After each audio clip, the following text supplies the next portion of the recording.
Queria cumprimentar os nossos irmãos que estão nos acompanhando pela TV Rica, os pastores, amigos, aqueles que não puderam estar presentes, que vocês possam estar recebendo na mesma intensidade, amém? Lembrando também, eu comuniquei no grupo do Aljava, semana que vem o apóstolo Luiz Hermínio vai estar conosco em Campinas, e nós abrimos as inscrições de forma exclusiva, não tinha sido divulgado, só para os pastores que caminham conosco na mesa.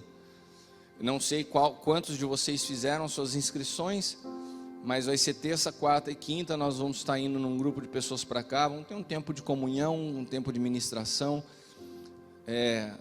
Para aqueles que não sabem, nós estamos ligados aqui à Missão Sudeste, ali com o pastor Juscelio, e nós vamos estar participando desse trabalho juntos. Então aqueles que fizeram a inscrição, amém, agora acabou a inscrição, não dá para fazer mais. Então para aqueles que fizeram, a gente vai se ver terça-feira lá em Campinas. Mas vamos estar orando. Pai, nós nos rendemos a Ti. De fato, hoje é um dia e uma manhã muito profética, muito precisa, o início de uma estação nova. Eu quero Te agradecer pelo Aljava Next, por cada pessoa que o Senhor tem somado a essa edificação, a vida da pastora Zelinda, do pastor Rogério. Quero Te agradecer, Senhor amado, pela vida do Levi, que foi tão especial nessa manhã fazer essa apresentação, no momento onde o Senhor nos fala sobre todos esses assuntos, e que o Senhor me dê graça, sabedoria para transmitir aquilo que o Senhor deseja falar aos Teus filhos, e que eu não atrapalhe nem interfira nessa comunicação. Nós levamos cativo todo espírito ao Teu senhorio, sujeitamos esse ambiente espiritual e natural ao Senhor, em nome de Jesus, amém. Amém, irmãos? Bom, obedecendo uma direção do Senhor, nós vamos seguir então no segundo semestre, nessa compreensão do que é o modo edificação. Quantos aqui não me ouviram ainda falar sobre modo edificação? Levante sua mão, só para eu saber. Não tem nem noção do que eu estou falando. Amém. Então, em respeito a vocês, eu vou fazer uma recapitulação de 2 minutos. Nós estivemos num retiro de pastores lá em Ubatuba. Gustavo, estou vendo o Gustavo aqui que me ajudou na organização, foi uma bênção. Nós tivemos um tempo ali muito especial, e na oportunidade que eu tive de estar ministrando, o Senhor me deu uma palavra, que nós estávamos entrando num tempo de transição, de uma estação para outra. Assim como houve uma transição na movimentação de Deus sobre a face da terra, quando se encerra o período de Moisés e se inicia o período de Josué.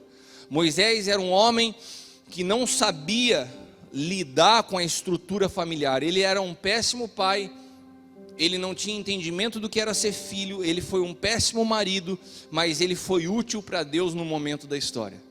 Teve um momento onde Jetro, seu sogro, vem correndo atrás dele e fala assim: cara, está aqui a sua esposa e seus filhos, você esqueceu para trás. Tem outro momento que Deus fala assim: eu vou matar esse cara. Daí Zípora, a esposa de Moisés, entra na frente dele, lança o prepúcio do seu filho diante do Senhor, e o Senhor preserva a vida de Moisés pela atitude da sua esposa. E a esposa vira para ele e fala assim: você é um homem sanguíneo, porque Moisés não cumpria o básico das responsabilidades que ele tinha como pai, dentro do que era os apontamentos da lei de um pai daquela época, que era circuncidar o seu filho. Cuidava de resgatar o povo, cuidava de libertar um povo inteiro do Egito e transicionar a uma nova terra, mas era falho nas suas responsabilidades familiares. Agora, nós denominamos de forma didática essa operação de Deus naquele período da história como modo resgate.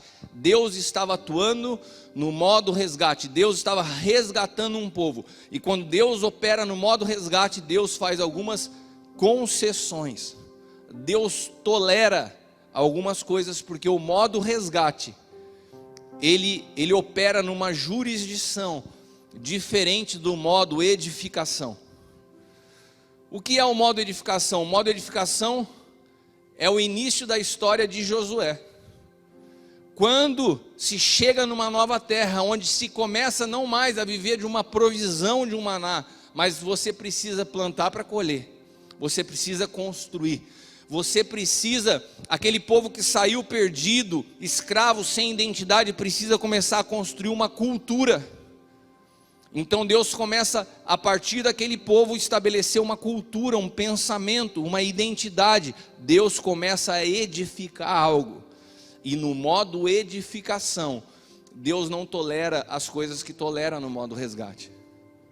Para o modo resgate, um homem que é um péssimo pai, que não sabe ser filho, que não sabe ser marido, ele pode funcionar. Mas para o modo edificação, Deus precisa de alguém como Josué, que fale assim: eu e minha casa serviremos ao Senhor. E o que o Senhor me falava é que essa pandemia, ela tem um marco histórico de separar também duas movimentações de Deus. Até a pandemia, é como se Deus estivesse operando sobre a face da terra no modo resgate. As últimas décadas da história, nunca houve tanta salvação como os últimos dias da história que nós vivemos até a pandemia. Eu me lembro, 20, 30 anos atrás no Evangelho no Brasil, período que eu me converti, se falava de ser evangélico, os evangélicos vão um dia eleger um presidente, os evangélicos vão um dia ter força política, vão ter uma maioria, todas essas coisas que nós imaginávamos 20 anos atrás, quando ser evangélico era motivo de piada, se tornaram realidade. O evangelho cresceu sobre a nossa nação. Sabe aquela janela 1040 que tanto se falava de lugares não alcançados? Todos esses lugares já tem missionário e gente pregando o evangelho. O evangelho se expandiu por todo mundo, porque Deus estava operando no modo resgate. E em meio a essa expansão houve muita salvação, mas houve também muito Moisés deixando a esposa no meio do caminho. Houve também muito Moisés que não soube ser filho, não soube ser pai. Houve muitos jovens pregadores itinerantes que pregavam o evangelho numa noite, e na mesma noite saíam no motel com as menininhas que vinham se aconselhar. E chega um momento que o cálice da ira de Deus transborda e ele fala assim: agora acabou. E essa pandemia, ela tem marcado um antes e um depois.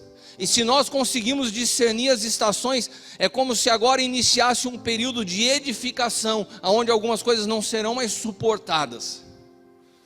E nós precisamos estar atentos às movimentações do Senhor no Espírito.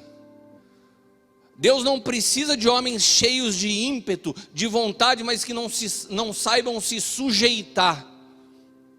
Tem muita gente com muita ideia, com muita vontade, com muita força de se fazer alguma coisa, mas não sabe sujeitar o coração, mais atrapalha do que ajuda.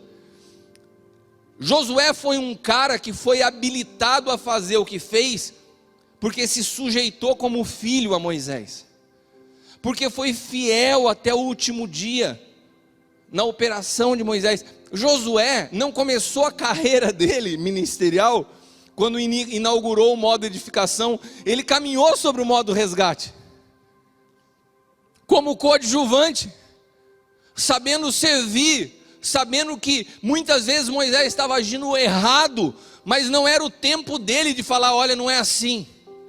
Ele simplesmente serviu idoneamente, e aquilo o habilitou para uma nova estação. Eu até falava como exemplo lá em Ubatuba, no retiro, que é como se nós estivéssemos passeando numa praia, e de repente nós olhássemos para o mar e víssemos um filho se afogando.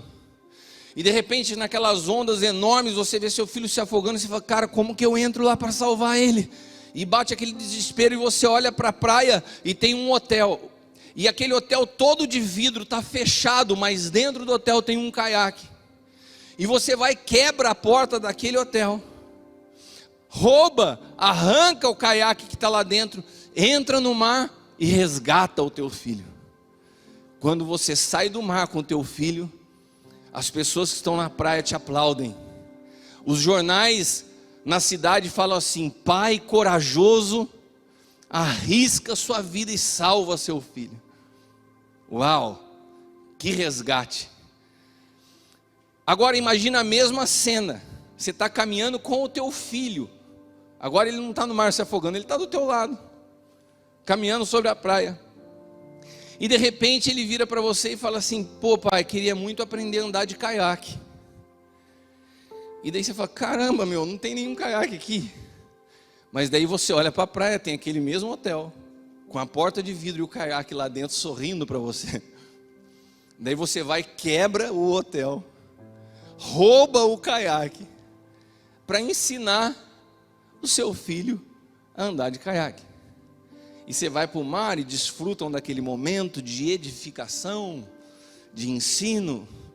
Quando você sai da água, tem segurança do hotel, tem policial, te metem numa algema e fala, e a notícia do mesmo jornal é: pai irresponsável rouba um hotel para atender o desejo de um filho.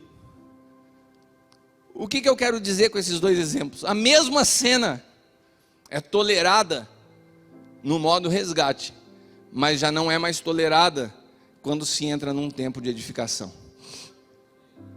Ou nós alinhamos o evangelho que nós vivemos a partir das nossas casas, ou algumas coisas vão começar a ser travadas a partir dessa nova estação pós-pandemia, porque a pandemia está dividindo um antes e um depois, numa movimentação do Espírito.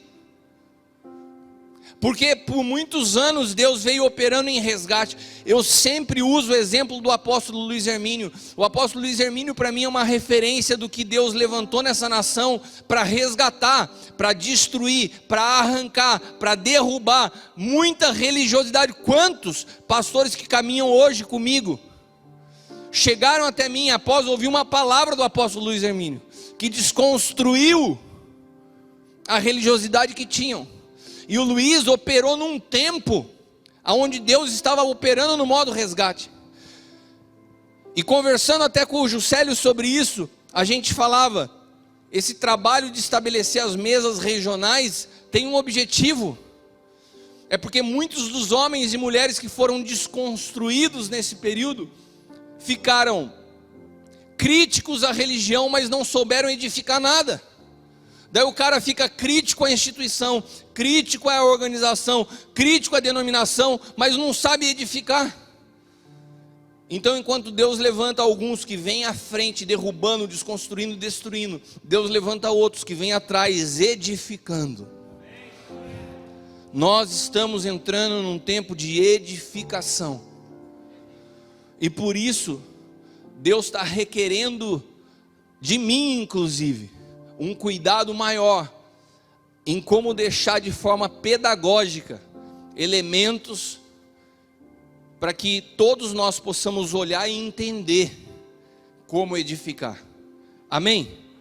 Então até aqui eu dei uma introdução para que aqueles que não tinham ouvido eu falar sobre isso possam estar pelo menos nivelados com aquele que já tinham ouvido.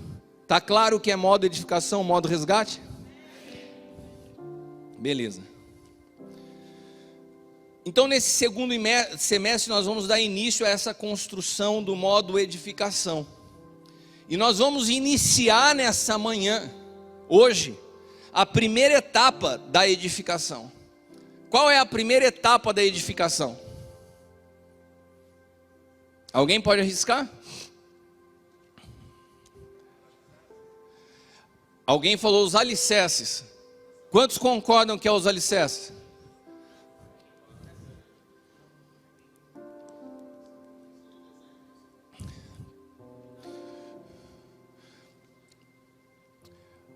Os alicerces, eles só podem ser lançados se o terreno está preparado para receber os alicerces. Depois de nós termos os desenhos, e nós já temos, o Senhor já deu os seus desenhos. Se você ler o livro Engenharia da Graça, que o Senhor me deu 2 anos atrás, ele fala exatamente disso, dos desenhos de Deus que já estão prontos. Ah, mas eu não conheço. Então caminha com quem já sabe os desenhos. Porque o reino de Deus não é um reino de caminhada sozinha. Uns entendem os desenhos e outros servem aos desenhos. Hoje a minha vida é servir ao desenho do Senhor, confiado ao apóstolo Hélio, que é meu pai. eu não faço nada sem o envio, o cuidado e a validação dele. Essa é a minha jurisdição nessa história. Então, a primeira etapa, depois que se tem o desenho, é limpar o terreno. Porque você não consegue lançar alicerce aonde já tem uma edificação anterior. E sabe qual é? Quando o Senhor me falava sobre o modo edificação, e eu falei, amém, Senhor. Eu tinha outros planos para esse semestre, mas não tem a ver, meus planos são os teus. Se o Senhor quer que nós venhamos a nos aprofundar nesse assunto do modo edificação, que eu trabalhe sobre isso durante todo um semestre, me mostra a realidade de como o Senhor quer que eu faça isso. E o Senhor falou assim, se você não limpar primeiro o terreno de alguns homens, ministros, pastores, mulheres que caminham com você, você não tem como edificar. Muitos deles vieram até você com construções que já foram levantadas. Já existem estruturas estabelecidas. E sabe o que acontece? A gente vai caminhando junto, e na verdade tudo aquilo que o Senhor tem construído no Aljava, tudo aquilo que eu procuro fazer para servir vocês, é como que um puxadinho na obra que você já tem edificada na tua vida. Só que Deus não é autor e engenheiro de puxadinhos espirituais. Para que Ele possa estabelecer o seu desenho, Ele tem que arrancar e destruir essa estrutura que já foi estabelecida em você antes, para que Ele possa estabelecer com precisão o seu desenho em nossas vidas. Então a primeira etapa do modo edificação para nós é limpar o terreno. Agora, para limpar o terreno, nós que estamos aqui temos que ter a humildade de falar, olha, muitas das coisas que eu construí até aqui vão ter que ser arrancadas. Porque se nós continuarmos fazendo do Aljava e de uma relação de paternidade apenas um acréscimo ao que você já está fazendo, não vai funcionar. Não vai funcionar porque não é isso que o Senhor deseja. A construção de um filho, ela tem que ser a mesma de um pai. Eu não interfiro na tua movimentação local, mas espiritualmente nós precisamos estar alinhados na mesma coisa que estamos edificando.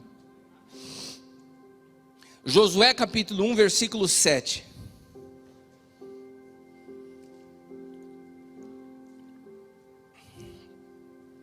Então somente esforça-te.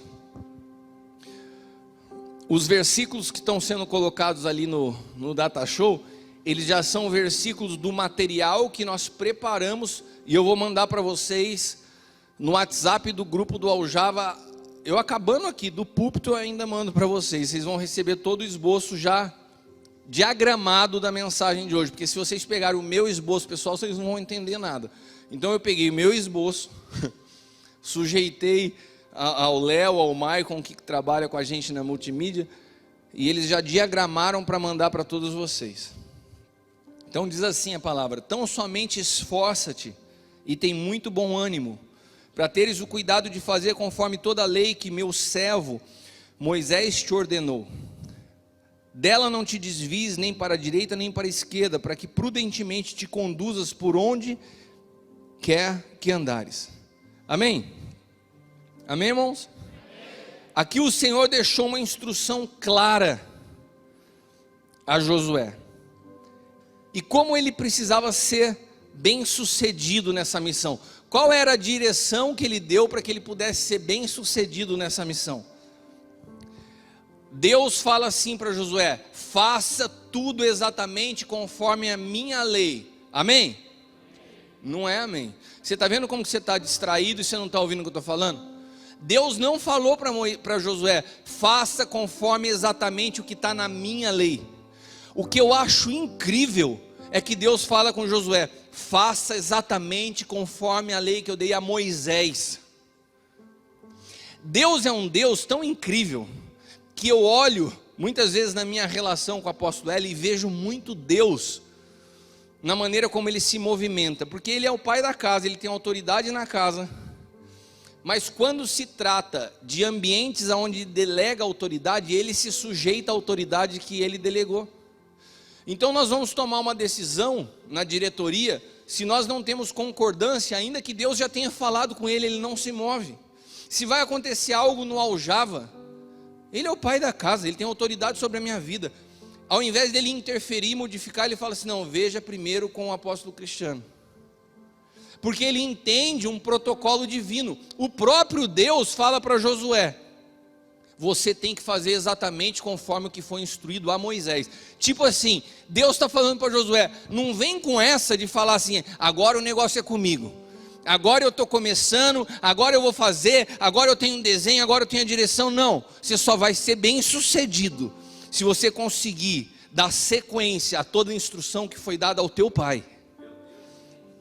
Sabe o que eu vejo em paternidade espiritual? A distorção que existe nesse assunto no meio evangélico é que as pessoas buscam paternidade para validar as suas vontades pessoais. Elas buscam paternidade para procurar projeção para os seus ministérios, ou porque caminham sozinhos, ou porque se desvincularam de denominações e falam assim, para não me aparentar como rebelde, eu quero a validação que eu caminho com alguém, mas não caminha nada. Você caminha construindo um desenho pessoal e egoísta. Você nunca sujeitou o que você faz a um pai. E Deus, quando fala a Josué, fala, você quer ser bem sucedido? Então siga as instruções que eu já dei a Moisés. Não acha que você vai bater no peito e vai ser a solução, porque Josué sabia dos erros de Moisés. Josué sabia que ele tinha falhado como pai, como marido. Mas Deus não queria que ele se levantasse numa soberba de falar assim, eu sou o cara. Não, você vai começar primeiro sendo fiel aos desenhos que eu dei a Moisés, o teu pai. Faça como Moisés ordenou, é a instrução do Senhor. Deus estava deixando claro para Josué os seus protocolos. Mesmo na ausência de Moisés, Josué seria bem sucedido se obedecesse às instruções que já tinha recebido de Moisés, e não que começasse algo a partir dele mesmo. Quando Josué chegou em Canaã, antes de plantar, de edificar, ele teve que retirar aqueles que habitavam naquele lugar. A primeira realidade que ele se deparou foi arrancar os que habitavam, porque nós não podemos, volto a dizer para vocês, nós não podemos. Josué é o marco do modo edificação, amém? Mas nós não podemos edificar sem antes arrancar o que estava edificado. Deus me falava, nós estamos entrando no modo edificação, amém? Qual foi o primeiro trabalho de Josué no modo edificação? Arrancar o que estava estabelecido naquele terreno, antes que ele chegasse.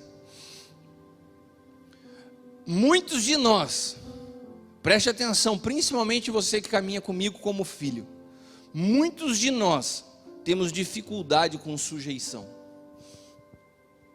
porque nós não queremos participar de uma construção coletiva. Nós estamos presos a uma visão pessoal e denominacional. Ah, Deus falou comigo, Deus deu para mim, assim eu penso. É muito fácil você discernir o nível que a pessoa está vivendo no espírito pela maneira como ela fala. Toda conjugação do verbo em primeira pessoa demonstra o quão distante nós estamos da vida corporativa que inicia a partir da cruz. O reino de Deus é uma edificação coletiva. E sabe, irmãos, nós não queremos muitas vezes remover aquilo que edificamos errado, aquilo que já existia.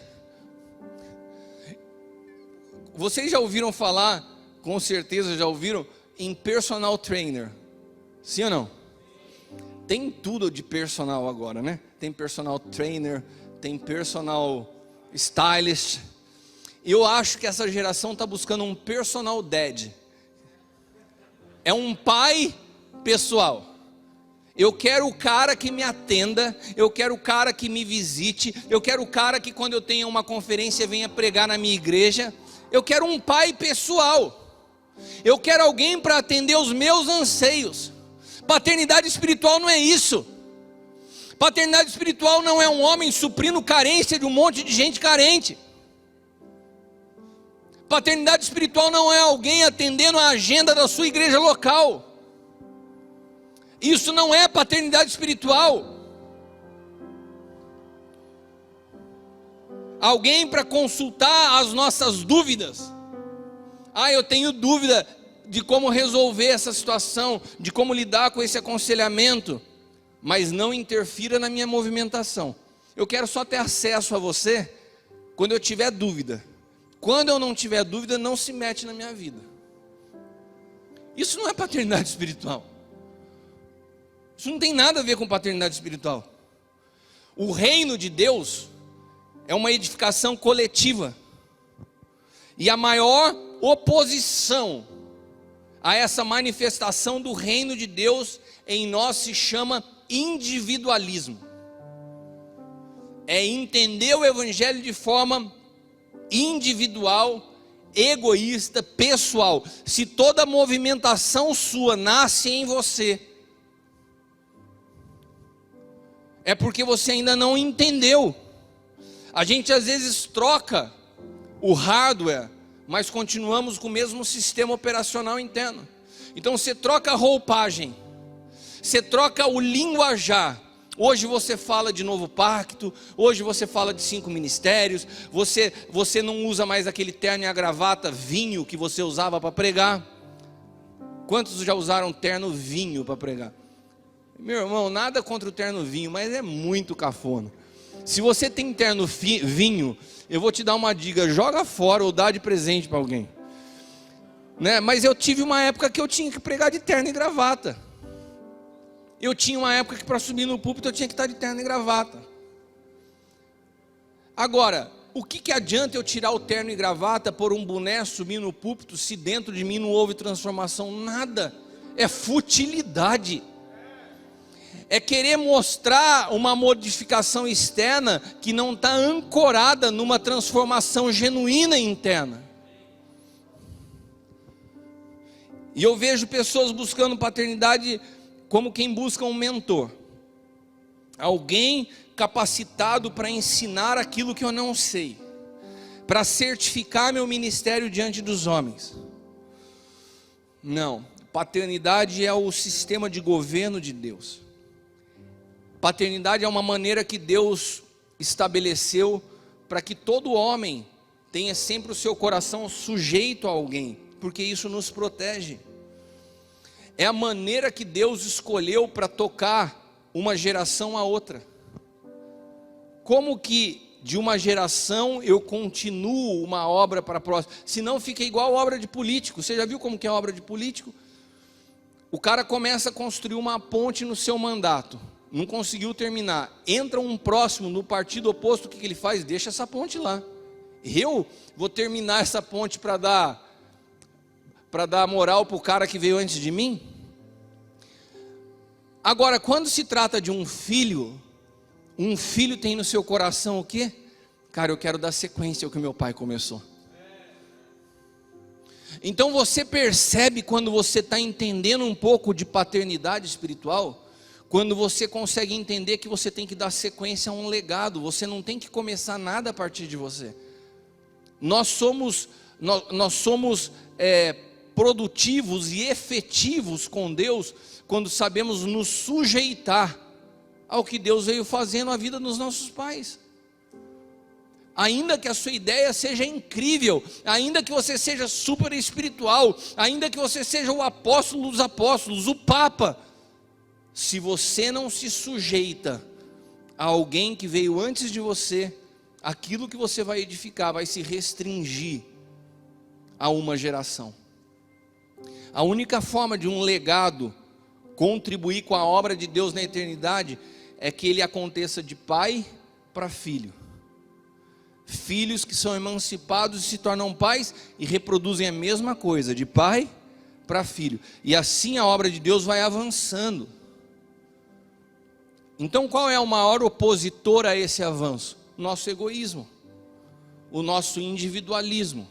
Quantas igrejas nasceram nesse período fruto desse egoísmo e do individualismo, de homens que não souberam se sujeitar a pastores e líderes. Ah não, eu penso diferente, vou lá e abro um ministério. O ministério não se abre assim. Ministério não se abre a partir de vontade pessoal. Ministério existe um assim como. João 20, versículos do 19 ao 23 diz assim: ao cair da tarde daquele dia, o primeiro dia da semana, trancadas as portas da casa onde estavam os discípulos com medo dos judeus, veio Jesus e se colocou no meio deles e disse-lhes: paz seja convosco. Dizendo isso, lhe mostrou as mãos e o lado. Alegraram-se, portanto, os discípulos ao verem o Senhor, e disse-lhes, pois, Jesus outra vez: paz seja convosco. Agora, assim como o Pai me enviou, eu também vos envio. Repita comigo: assim como. Todo envio tem um assim como. Amém? Assim como o Pai me enviou, também vos envio. E havendo dito isso, soprou sobre eles e disse: recebei o Espírito Santo. Se de alguém perdoares os pecados, serão perdoados. Se não retiverdes, não serão retidos. Então, o envio apostólico que tanto nós falamos, ele tem um assim como. E alguns atributos desse assim como, eu já falei sobre isso esses dias, mas quero passar rapidamente por isso. Primeiro, todo envio nasce de um pai para um filho. Não existe biblicamente irmão enviando irmão. Envio, assim como o Pai me enviou, eu também vos envio. Eu sou enviado por um pai, como filho, e como filho eu sou emancipado a me tornar um pai, então eu estou apto a enviar. Irmão não envia irmão. Aliança entre irmão é rebelião. Irmão tem aliança com o pai. Filho tem aliança com o pai, não irmão com irmão. Todas as vezes que irmãos se reúnem para falar contra o pai, né, você está tendo um princípio de rebelião. E assim foi toda a história do povo judeu. Assim nasceram os moabitas. Quem precisa de pai? Né? Moabe significa isso. Moabe é quem precisa de pai. Outra coisa que tem no assim como do envio: todo filho carrega a mesma mensagem do pai. Por que Jesus veio? E ele era a representação visível do Deus invisível, porque ele era portador da mesma mensagem do Pai. Jesus falou assim: quem vê a mim, vê o Pai. Sabe o que isso quer dizer? Que quando eu sou enviado por um pai, quando eu sou enviado, por exemplo, hoje nós vamos lá em Guarulhos fazer a conferência 5. Quando eu chego naquele lugar, eu vou até lá porque primeiro o apóstolo L me liberou e me enviou para isso. E quando eu chego lá, eu chego com a mesma mensagem que ele falaria. Eu porto a mesma verdade que ele porta. Eu carrego o legado que ele carrega. Eu dou sequência e eu sou a extensão do ministério dele, como filho. Não existe envio de um pai para um filho, de um filho que chega no local enviado por um pai para edificar a sua obra pessoal. Nossa, o apóstolo L me enviou para Guarulhos. Eu estou falando de Guarulhos aqui porque a gente vai ter conferência hoje. Poderia falar de outro lugar, de diferentes lugares onde eu já tive enviado por ele, mas vamos falar de Guarulhos. Daí eu chego e eu restringo o relacionamento do apóstolo Ivan comigo. Falei: Ivan, o negócio é o seguinte, eu vi que essa igreja aqui é uma bênção, tudo que você precisa tratar, trata comigo.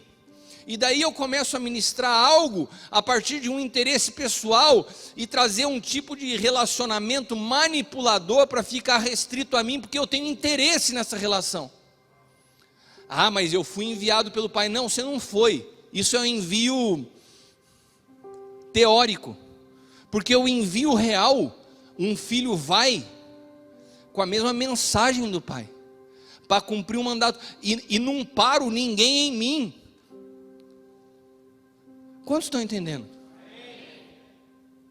Será que você que caminha como filho, você se sente nessa dimensão de que um dia, se eu te envio a algum lugar, você vai fazer exatamente, falar do mesmo jeito e criar caminho para que aquilo que nós temos construído como aljava avance, ou você vai buscar nos ambientes quando você vai, os teus interesses pessoais. Isso determina alguém que é enviado ou não.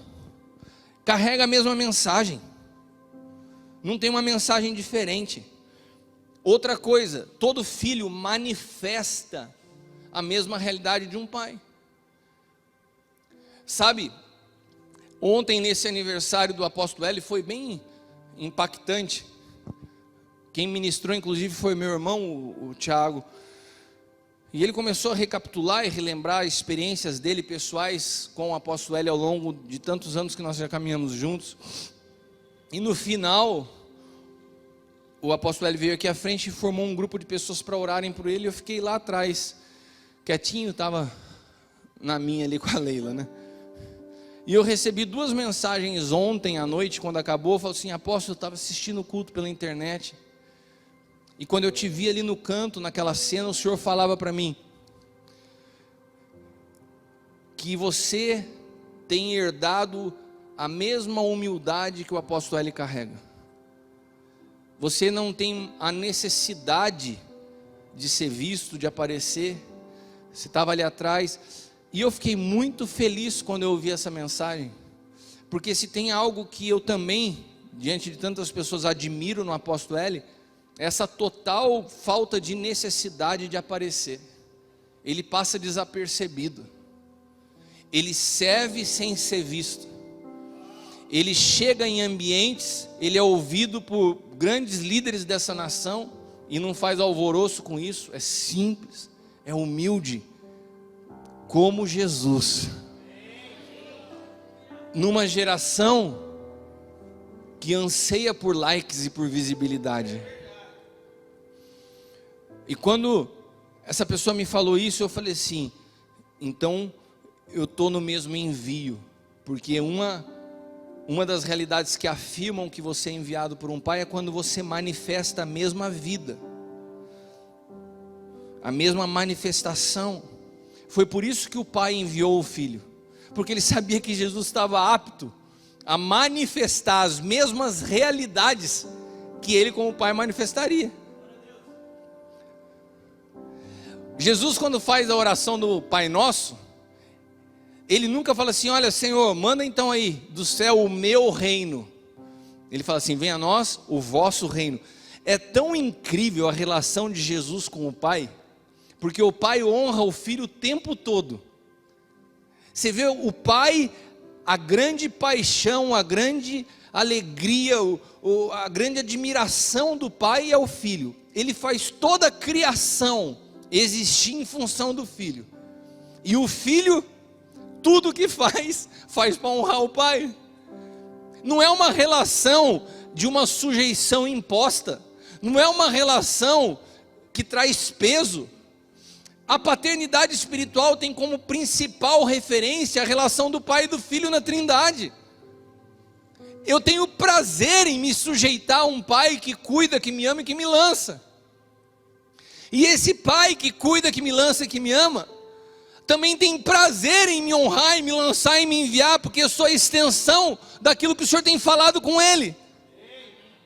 Não pode haver competição, não pode haver individualismo, não pode haver obra pessoal, não pode haver movimentação diferente. Se nós queremos entrar num modo edificação, limpe o terreno do seu coração de todo egoísmo, individualismo e construção pessoal, em nome de Jesus. Não há como edificar sobre um terreno pré-edificado. Deus não vai estabelecer puxadinho na sua vida. A obra dele tem que iniciar a partir de um terreno limpo. Todo envio tem que produzir o mesmo propósito. Por isso a ideia do Aljava Next. Nós não queremos pensar na transição de um legado aos nossos filhos no final dos nossos dias. ser gagá, sem força, veinho, agora deixa eu pensar, o que meu filho vai... Não! Um pai apostólico começa a transição em vida, caminhando lado a lado com o filho. Mas vamos seguir aqui limpando o terreno. Quantos estão comigo aqui limpando o terreno? Vamos voltar então ao aspecto que mais pega dessa limpeza que eu quero tratar nessa manhã com vocês. Pastores, e hoje a gente vai ter o tempo separado aqui dos homens e da mulher. Vocês vão ter oportunidade depois de me brigar comigo, tá? Pastores com visões individualistas. O que um pastor com visão individualista vai gerar? Pessoas com mentalidade individualista. Se você é um cara com uma visão do seu ministério, você vai gerar dentro do seu ministério pessoas que vão um dia te olhar e vão falar assim: eu quero o meu ministério. Nós compreendemos que a igreja não é um edifício. A igreja não são as atividades eclesiásticas que nós praticamos. O que é a igreja? Pessoas renascidas, justificadas e santificadas pelo Espírito Santo de Deus e o sacrifício vivo do Cristo ressuscitado. Mas em cima desse conceito de igreja, como todos os outros conceitos e fundamentos que nós estabelecemos, sempre o terrível do Adão trata de distorcer verdades bíblicas. E a gente acaba trazendo distorções nos conceitos que não se ajustam mais à verdade. Então eu tenho visto uma grande quantidade de pessoas nesse tempo falando assim: eu sou igreja. Pegam parte dessa fundamentação e falam assim: olha, igreja não é placa, igreja não é denominação, eu sou igreja. E tem um monte de gente falando isso hoje. Só que essa frase, eu sou igreja, ela já nasce errada. Não existe a frase, eu sou igreja. A palavra igreja, derivada da palavra eclésia, vem de assembleia, comunhão dos santos. É uma palavra que na sua natureza, ela é um coletivo. Sabe o que é um coletivo? O que é a palavra cardume? Quem pode me explicar o que significa cardume? Coletivo de? Tá bom. Um peixe pode se levantar e falar assim: eu sou um cardume. O peixe pode falar isso? Por quê? Porque ele sozinho não é cardume. Se a gente pegar alcateia, o que é alcateia? Coletivo de lobo. Um lobo pode falar assim: eu sou uma alcateia. Por quê? Se igreja é um coletivo na sua natureza da palavra, eu não tenho como falar eu sou igreja sozinho. É a mesma coisa que a orelha falar assim: eu sou o corpo. Não, orelha, você não é o corpo. Você é um membro de um projeto coletivo chamado corpo, que quando você está ligado a esse corpo, você se torna parte dele. Fora dele você é um membro isolado que não tem vida, não tem nada. Nós não temos como falar, essa frase não existe, eu sou igreja. Você não é igreja no seu individualismo. Você só é igreja quando você entende o sentido coletivo da palavra. Porque a cruz, aonde nasce a igreja, a cruz é a morte de todo individualismo, para que você nasça num organismo corporativo muito maior que a tua individualidade. Jesus não morreu por si, Jesus morreu por nós. Alguém que pensa a obra de Deus a partir de uma mente individualista, não está colaborando com aquilo que a Bíblia chama de igreja. Aquele galpão aberto que você chama igreja não é igreja. Ele só é igreja quando ele está incluído num projeto coletivo muito maior do que uma visão pessoal e egoísta. Por isso que esse ambiente aqui é tão curador. Sabe por quê? Porque reúne pessoas de lugares diferentes, com movimentações diferentes. E por que nós estamos aqui? Porque nós entendemos que Deus tem um desenho, uma construção coletiva, ao qual eu quero estar junto disso, servindo os meus irmãos. Por isso, o sonho de Deus não é uma denominação, porque nós não vamos plantar um sonho de Deus lá em Guarulhos para competir com o apóstolo Ivan. Nós vamos a Guarulhos servir o nosso irmão que já está edificando lá.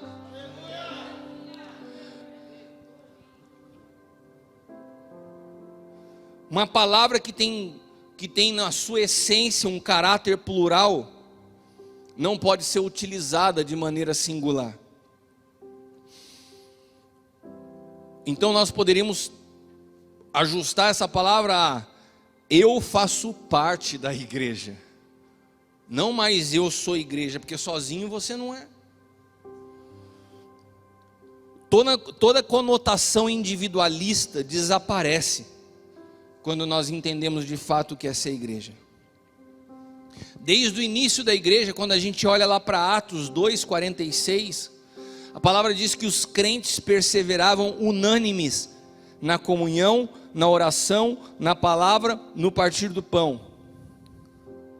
Todas as ações que requerem a vida em corpo. Às vezes a gente acha que vive as mesmas realidades nas nossas denominações. Mas isso não é verdade, porque aqueles irmãos que tinham comunhão, que tinham tudo em comum, eles não estavam ali defendendo placas denominacionais.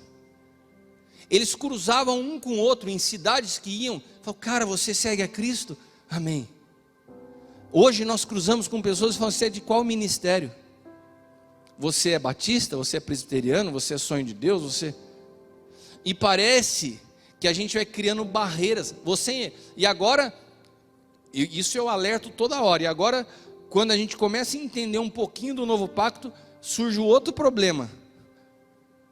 Os soberbos do novo pacto, que olham para outros e falam assim, você entende o novo pacto? Ah, então não tem nada para acrescentar na minha vida. Você não entendeu nada do novo pacto, se você pensa dessa maneira. Nós precisamos entender essa vida corporativa, que requer uma mudança, uma limpeza no nosso terreno, se nós quisermos de fato ser edificados. Efésios capítulo 2, versículos do 21 ao 22, expressa essa necessidade, diz assim, olha só, nós estamos falando de edificação, eu já estou caminhando para o fim, para a gente separar aqui o tempo com as mulheres e com os homens. Efésios 2, 21 e 22 diz assim, no qual todo edifício bem ajustado cresce para templo santo no Senhor, no qual também vós juntamente, repita comigo, juntamente, são edificados para moradas de Deus em Espírito. Como que nós somos edificados? Juntamente. Você não tem como ser edificado sozinho. Nós somos edificados juntamente, quando temos uma mentalidade coletiva. Se você não limpar o terreno do individualismo, da tua visão denominacional, você não vai conseguir fazer parte dessa edificação coletiva chamada igreja. Se você não conseguir enxergar além dos teus projetos, se você não conseguir enxergar que essa relação, nela não tem a ver com satisfazer teus anseios, mas tem a ver com cumprir um propósito mais amplo, na tua e na minha vida. Então, se nós vamos iniciar nesse segundo semestre um tempo de edificação, nós vamos iniciar limpando o terreno de toda a mentalidade individualista.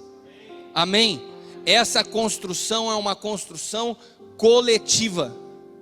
Nós precisamos estar edificando sobre os mesmos fundamentos, nós precisamos estar olhando para o mesmo lugar, nós precisamos ter o mesmo alvo, para que de fato, Quando nós começarmos a estender a ATT, as torres de transmissão apostólica nas nações, que é o que o Senhor tem nos falado, eu possa ter a convicção que enviando você como meu filho, você vai falar e manifestar a mesma realidade que Deus tem falado e manifestado a mim e aqueles que vieram antes de mim. Nós somos a construção de um legado. Amém? Quantos entenderam nessa? Eu quero orar com vocês. Quero orar para que isso de fato se torne realidade em tua vida e no teu espírito. Para que você possa fazer essa reflexão, essa análise. Se o que você tem edificado é coletivo ou é pessoal. Se o que você busca numa relação de paternidade é algo pessoal ou é a inserção da tua vida num projeto coletivo. Feche teus olhos. Pai, nós nos rendemos a Ti nessa manhã. Nós precisamos ser guiados e conduzidos pela Tua voz. Ser livres de todo pensamento egoísta, de toda visão humanista. E assim como a cruz nos liberta do eu, dessa natureza adâmica, que foi distanciada do corpo com a queda. A palavra diz que nós fomos reconciliados a partir de Cristo a uma vida coletiva. Desperta, ativa em nós essa visão de corpo, para que possamos entrar nessa temporada de edificação, no mesmo espírito, no mesmo propósito. Em nome de Jesus. Amém. Amém? Eu queria me despedir dos nossos irmãos que estão pela internet. Agora nós vamos separar aqui, daí para que a gente tenha liberdade, para que a gente possa deixar os irmãos à vontade para partilharem, nós não iremos transmitir, tá bom? Deus abençoe vocês.